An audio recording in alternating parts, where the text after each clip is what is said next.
This is a tutorial on the California Residential Purchase Agreement, and you can find this form on our website at openhomesale.com, and I'll also put a link to the form in the description of this video. On line 1, you'll fill out the date that you write the offer up. You can see I have just some sample information here. Line 3, you'll put the name of the buyer. In this case, I put more than one buyer, so you can see that you just simply put a comma in between each buyer. Line 4, you'll put the street address of the property being sold. Line 5, the city, then the zip code. Line 6 is the county, and then the assessor parcel number, which is given by the county to each property. And this is important because it specifies the exact property in case there's a typo with the address or a misunderstanding. Sometimes this happens with multifamily properties, or if there's two houses on one lot. The APN can be found on the MLS, or the seller can furnish it. It can also be found on the county website under the assessors page, and you can look up a property tax bill and find the APN number there. But worst case scenario, if you can't find the APN number, you can still write this offer with that APN field blank and just come back later and fill it out. We put a sample purchase price on line 7 of $800,000 just to make it a round number. And this is a numerical value, and you'll see on line 9 we actually write the text value. We write out 800,000. And this is similar to when you're writing a check out of your personal checkbook and you put the numerical and text values. And for this reason, it confirms the amount of the sales price, so there's no sort of misunderstanding or error made, and it just specifies exactly what the purchase price is in both formats. Close of escrow on line 10, and you can put a finite calendar date, or you can check this box and put a number of days after acceptance. I put 30 because that's the most common. You can put 45 or 60. It's entirely negotiable between the parties on how many days after acceptance. Of course, with a cash transaction, you might see 7 or 10. Representation. Now, if there's an agent involved, they're going to put their brokerage name on these lines. But for the sake of this tutorial, we're assuming this is an arrangement between just a buyer and seller, and they're preparing this form without the help of an agent. So we just put NA in the agent area. Finance terms. On line 16, this is the amount of the earnest money deposit that the buyer will deliver to escrow at the very beginning of the transaction. That number is typically 1 to 3% of the sales price. So we're putting 1% here as a sample because it's $8,000 and an $800,000 sales price. Then we're assuming that the buyer is getting a loan for 80% of the purchase price. So that would mean a 20% down payment, an 80-20 scenario. And that first mortgage we're going to put right here, $640,000, which is 80% of the purchase price. And because it's an 80% mortgage, we're doing 20% down, 20% of 20% of 800,000 is 160,000. But instead of putting 160,000 on line 28, remainder of down payment, we're putting 152. And the reason is that we already have 8,000 in escrow as the earnest money deposit. So you're going to add up the earnest money deposit, the mortgage, and the remainder of the down payment. And these numbers should all equal the total purchase price, line 30, right here. And this is down here a second time, the purchase price, because it's just a way to double check your math and make sure that if you add up your down payment and your earnest money deposit and any loans you're getting, that it should equal this number down here. Of course, if it's a cash transaction, you just check this box right there. And if there are additional loans or different types of loans, you'll check the appropriate boxes. Each page is going to have spaces for the seller and the buyer to initial. All right, over here.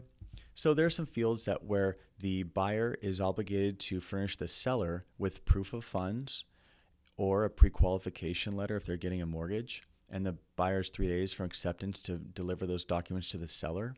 And this can be changed from 3 days to any number of days. Now, designation of transaction costs.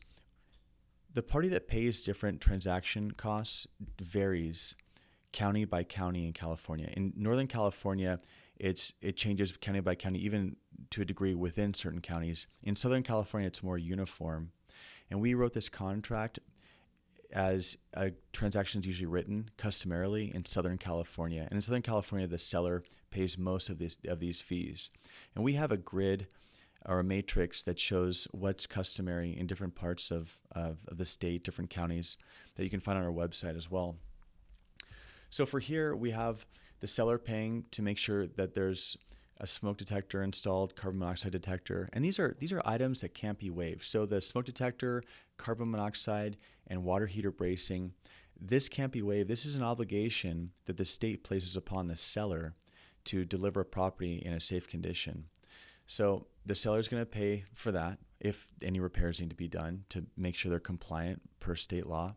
And there's a natural hazard zone disclosure, which is also required by the state of the seller. So the buyer can't waive these. The buyer just needs to accept these, accept that the seller has outlined that, or pardon me, the state's outlined the seller an obligation to furnish the buyer with this disclosure and to make sure that these smoke detectors and carbon monoxide detectors are installed and the water heater is braced.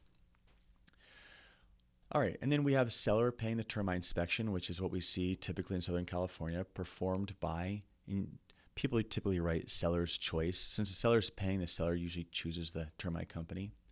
Then we have this kind of an auxiliary space, depending on if the buyer or seller wants to pay for a different type of report. They can just check the box and write it in there. All right, with the seller paying for an owner's title policy, and we put the name of the title company here. And then we have both parties each paying their own escrow fee and the name of the escrow company. Now, we have the title company doing both, which is how it's done in Northern California. In Southern California, often you see escrow as a separate company. I tend to think that's a less efficient way to do business, and that escrow should be under the same roof as title. And if that's the case, you can check this box that title and escrow are the same company. It's happening under the same roof. In Southern California, you may see when it's not, and that's why there's a separate space here for escrow. You can put the name of the escrow company right there instead. Then we have the seller paying for the county transfer, seller paying for the city tax, if there is one. That's why we have if applicable. And now if there's an HOA, there's going to be HOA-related fees in the transfer of real property. So you'll check the appropriate boxes here that the seller is going to pay it. We have a home warranty on line 60. And we put $600 as an arbitrary amount for an $800,000 purchase price. The price of a home warranty usually goes up in proportion to the sales price or the size of a home. So a larger home is going to require more money for a home warranty. And the seller typically buys his home warranty for the buyer. And we have issued by, now you could write a company, they'll be long gone, and then let's say the water heater goes out. Well, it's the buyer that's going to have to call and deal with the repair and deal with the home warranty company possibly refusing to cover something that's gone wrong. So since the buyer's stuck with the home warranty company, I tend to put buyer's choice. But again, like everything in this contract, it's all negotiable. Then we have these auxiliary lines where you can just check either box and put in whatever that respective party is going to pay. Over here is a paragraph on what's included as a fixture, what transfers in the sale. And then these are common personal property items that transfer, washing machine, dryer, refrigerator, and certainly a stove. These boxes, in my opinion, should be checked for good measure. Certainly the stove at the very least. But you can check refrigerator, washer, and dryer. And increasingly we see television wall mounts that convey because they're affixed to the wall. And you can even check the box television if the seller is going to be transferring a TV that let's say they've built into their living room wall. And you can also add other personal property items just to clarify that they should be included in the sale. And then we have leased items, and that refers typically to solar panels where sellers have an obligation to repay or pay on a lease for years and years. And that creates a scenario where a buyer needs to get qualified to assume the seller's solar panel lease or buy it out. At some point it has to be addressed, and we can help with that. That's a whole another conversation, but there is some verbiage in here about that. And you can contact us anytime. contact@openhomesale.com, and we can elaborate on any of these questions you might have.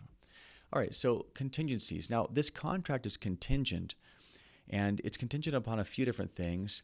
So the buyer has 21 days to get a loan. And if they decide that they can't get a loan within 21 days of acceptance, they can back out, and that earnest money deposit of $8,000 that we talked about, that's refundable. But at 21 days, the seller is going to ask the buyer to remove this contingency in writing. And once all these contingencies are removed, that earnest money deposit becomes non-refundable.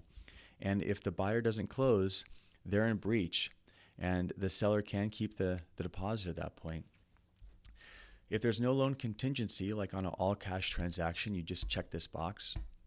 And we have a contingency for appraisal. Of course, there's 17 days for the buyer to get their appraisal done. And if it comes in short, there'll have to be some renegotiation. Or if it's a cash transaction, you just check this box, no appraisal contingency. Inspection contingency, same thing. The buyer has 17 days to go and look through the property extensively to find out if there's any sort of damage or any repairs needed. But at the end of these time periods, the seller is going to demand that the buyer deliver a written removal of contingencies. They don't just expire. There needs to be a written removal.